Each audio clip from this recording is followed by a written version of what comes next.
আজকে একটা সংবাদ শিরোনাম দেখে মনে হলো যে বিএনপি সরকারই কি একটা জাতীয় সরকার? কারণ দেখেন, এখানে রাষ্ট্রপতি এখন মুক্ত, তিনি বক্তব্য দিচ্ছেন। তিনি কার রাষ্ট্রপতি? হাসিনা সরকারের রাষ্ট্রপতি।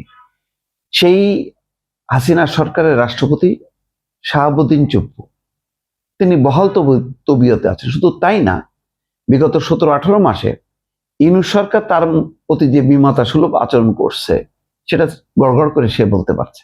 সে বলছে যে আমি এতদিন বলতে পারিনি, এখন বলতে পারছি।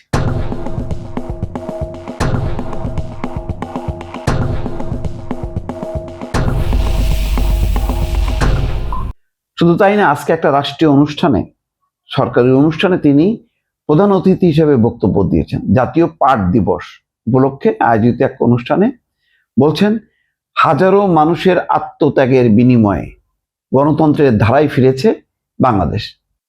তাহলে কি হলো?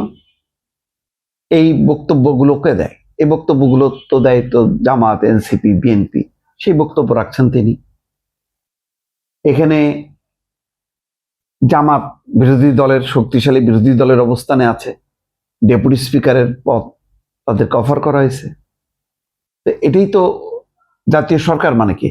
সবাই মিলে একটা গণতন্ত্র প্রতিষ্ঠা করা। আবার দেখেন, ইউনূস সরকারের প্রতিনিধি ডক্টর খলিলুর রহমান আছে, কে নেই এখানে? জামাতকে প্রতিনিধিত্ব করার জন্য, অর্থাৎ সরকারের ভেতরে আনার জন্য তারা ডেপুটি স্পিকারের পদ অফার করছে। ওইদিকে জোনায়েদ সাকি আছে, নুরুল হক নূর আছে, বাম গণতান্ত্রিক ধারা আছে, ছাত্রদের প্রতিনিধি হিসেবে নুরুল হক নূর আছে।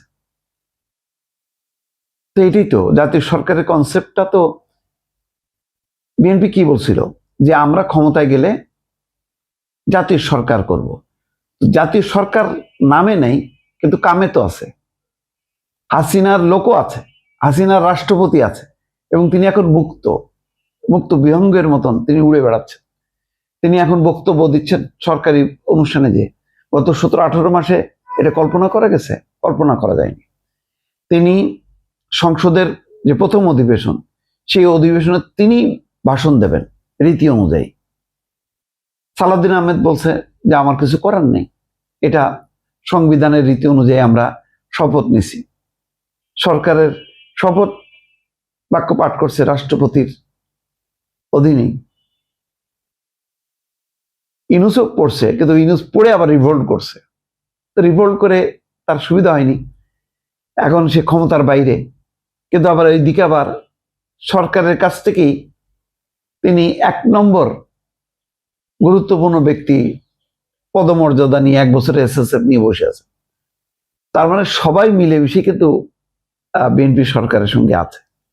বিএনপি সরকার এখন পর্যন্ত খুব শক্ত হাতে তার কোনো প্রতিপক্ষকে কিন্তু দমন করেনি। ওই যে নির্বাচনের সময় বলছে যে আমি প্রতিপক্ষের সমালোচনা করে সময় নষ্ট করব না, আমি আমার কাজ করতে চাই, আই হ্যাভ এ ড্রিম। সেই ড্রিম কিন্তু চলতেছে। ফ্যামিলি কার্ড, কৃষক কার্ড, এই তো।